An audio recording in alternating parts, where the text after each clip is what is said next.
Canada. When you hear that name, you probably think of wide open spaces, tall mountains, and untouched nature. These images are iconic, representing the vast and varied landscapes that make up this incredible country. From the rugged peaks of the Rockies to the serene beauty of the prairies, Canada offers a diverse array of natural wonders. It's the second biggest country in the world, stretching across the top of North America. Its sheer size is mind-boggling, covering 6 time zones and spanning from the Atlantic Ocean in the east to the Pacific Ocean in the west, and up to the Arctic Ocean in the north. But even though it's so big, Canada doesn't have many people. In fact, much of its land remains uninhabited, with vast stretches of wilderness that are untouched by human hands. This might seem strange, a huge land with so few people living there. It's a paradox that has intrigued many, and is a key part of Canada's unique identity.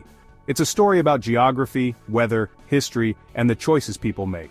The harsh climates, the rugged terrain, and the historical events have all played a role in shaping the population distribution.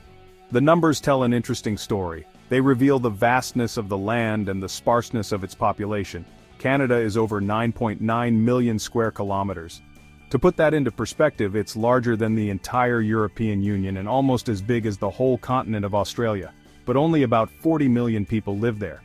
This means that the population density is incredibly low compared to other large countries. That's like having only 4 people for every square kilometer.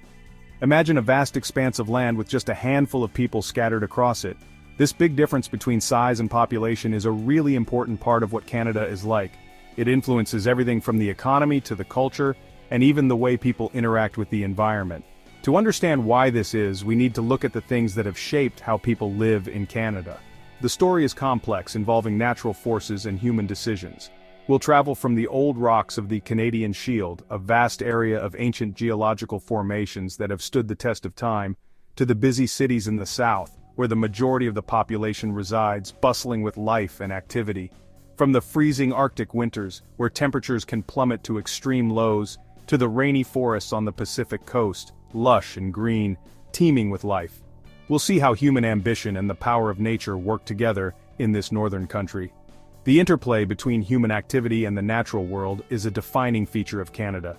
The story of Canada's population, or lack of it, shows us how people and the environment affect each other. It's a delicate balance, one that requires understanding and respect for the land. It's a story that's still being written, shaped by what happened in the past and the challenges of the future. As we move forward, the relationship between people and the land will continue to evolve. It reminds us that even with all our technology, the land still has a lot of power. The natural world remains a force to be reckoned with, shaping our lives in ways we often take for granted. If you look at a map showing where people live in Canada, you'll see something interesting. The population is not evenly spread out across the country. Instead, it is heavily concentrated in certain areas. Almost everyone, a whopping 90%, lives in a narrow strip along the border with the United States. This narrow strip is often referred to as the Great Southern Cluster. This shows how much geography and climate affect where people choose to settle. The vast majority of Canadians prefer the southern regions due to several compelling reasons. There are a few reasons why everyone lives in the south. The first and most obvious reason is the weather. First, the weather is much nicer there. The southern part of Canada enjoys milder temperatures, which makes it a more comfortable place to live. The north, on the other hand, has long, hard winters and short, cool summers. These harsh conditions make it less appealing for most people. The south has milder temperatures and longer growing seasons, which are crucial for agriculture. This means that farmers can grow a wider variety of crops and have more successful harvests. This makes a big difference for farming, so it's much easier to grow food in the south. The fertile land and favorable climate conditions contribute significantly to the agricultural output of the region. Second, the south is close to important rivers and lakes like the Great Lakes and the St. Lawrence River. These waterways have been vital for transportation and trade for centuries. These have always been important for travel, connecting Canada to the Atlantic Ocean and the rest of the world. The accessibility of these waterways has facilitated trade and commerce, making the southern regions economically vibrant. This makes it easier to trade and do business, so cities grow bigger in the south. The presence of major trade routes has led to the development of large urban centers. Canada's biggest cities like Toronto, Montreal, and Vancouver are all in this southern strip. These cities are not only the largest in terms of population but also serve as cultural and economic hubs. This shows how much people want to live there. The vibrant urban life, job opportunities and cultural activities make the southern cities highly attractive. All these people living in the south has changed Canada's culture and politics. The concentration of the population in the south has led to a unique cultural blend and has influenced political decisions and policies. The South is like the heart of the country's economy and government, while the North has fewer people and relies on things like mining and forestry. The economic activities in the North are more resource-based, whereas the South thrives on diverse industries and services. If you go north, from the busy cities and farms of southern Canada, things look very different. The landscape transforms dramatically as you leave behind the urban sprawl and fertile fields. There's a huge area of old rock, forests and lakes called the Canadian Shield. This vast expanse stretches across multiple provinces, covering nearly half of Canada's landmass. This giant area has played a big part in shaping where people live in Canada. Its rugged terrain and harsh conditions have influenced settlement patterns for centuries. The Canadian Shield is a tough place to live.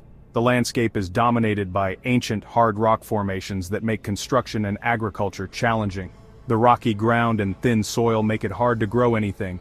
Farmers struggle to cultivate crops and the thin layer of soil is often insufficient to support large-scale agriculture. The winters are long and freezing cold and it's far away from rivers and roads, making it hard to build and trade.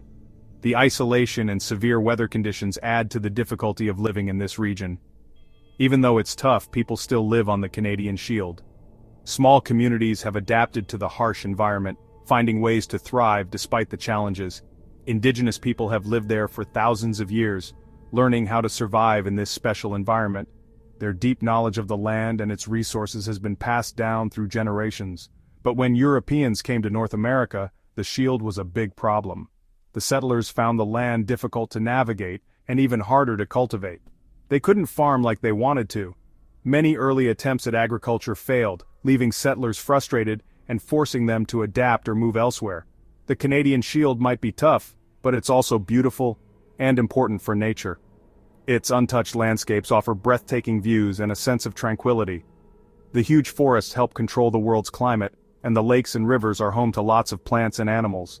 These ecosystems are vital for biodiversity and play a crucial role in maintaining environmental balance. The Canadian government has made big parts of the Shield into national parks to protect them. These protected areas ensure that the natural beauty and ecological importance of the Canadian Shield are preserved for future generations to enjoy. Canada is so big that it has lots of different kinds of weather, from the rainy forests on the Pacific coast to the frozen Arctic. This has affected where people live, creating a big difference between the crowded South and the empty North. In the South, especially near the Pacific and the Great Lakes, the weather is mild. The winters are wet and not too cold, and the summers are warm and dry. This is perfect for farming and building cities. Plants can grow for a long time each year and the weather is comfortable all year round. But if you go north, the weather changes a lot. The winters get longer and colder, sometimes freezing cold. The summers are short and cool, so plants don't have much time to grow. This makes it hard to live there, so not many people do. The weather has clearly affected where people live in Canada. Most people live in the South where it's nicer. The North has lots of natural resources, but not many people live there because it's so hard. Before Europeans came to Canada, Indigenous people lived all across the vast and diverse land. They lived in harmony with nature, using its abundant resources carefully and sustainably. They left their mark on the land with old trails, sacred places, and traditions that are still alive and cherished today. When European settlers came, they changed the land a lot. They cut down forests to make farms and built cities. But even with all these changes, much of Canada is still wild because it's so big and the climate is so harsh. This mix of development and wilderness is a big part of what makes Canada special. Canada has some of the most beautiful and untouched nature in the world. Canada has lots of national parks and protected areas. From the Rocky Mountains to the big boreal forests, Canada is proud to protect these special places. This not only protects plants and animals, but also lets future generations see how beautiful nature can be. Canada is the second biggest country in the world, but it doesn't have many people. This means cities can grow carefully, without hurting nature too much. Cities like Vancouver, Toronto, and Montreal are big and exciting, but they haven't destroyed the nature around them. By planning carefully, Canada can build cities and still protect nature. One interesting thing about Canada is the difference between crowded cities and empty spaces. The cities are busy and full of people, but huge areas of the country have almost nobody. This means you can enjoy both the excitement of the city and the peace of nature. This is a big part of what makes Canada special. Canada is special because it's both a land of opportunity and a place to be alone. The cities have jobs and exciting things to do, but the countryside is peaceful and quiet. This is what makes Canada so different and a great place to live. People from all over the world come to Canada looking for both the excitement of the city and the peace of nature.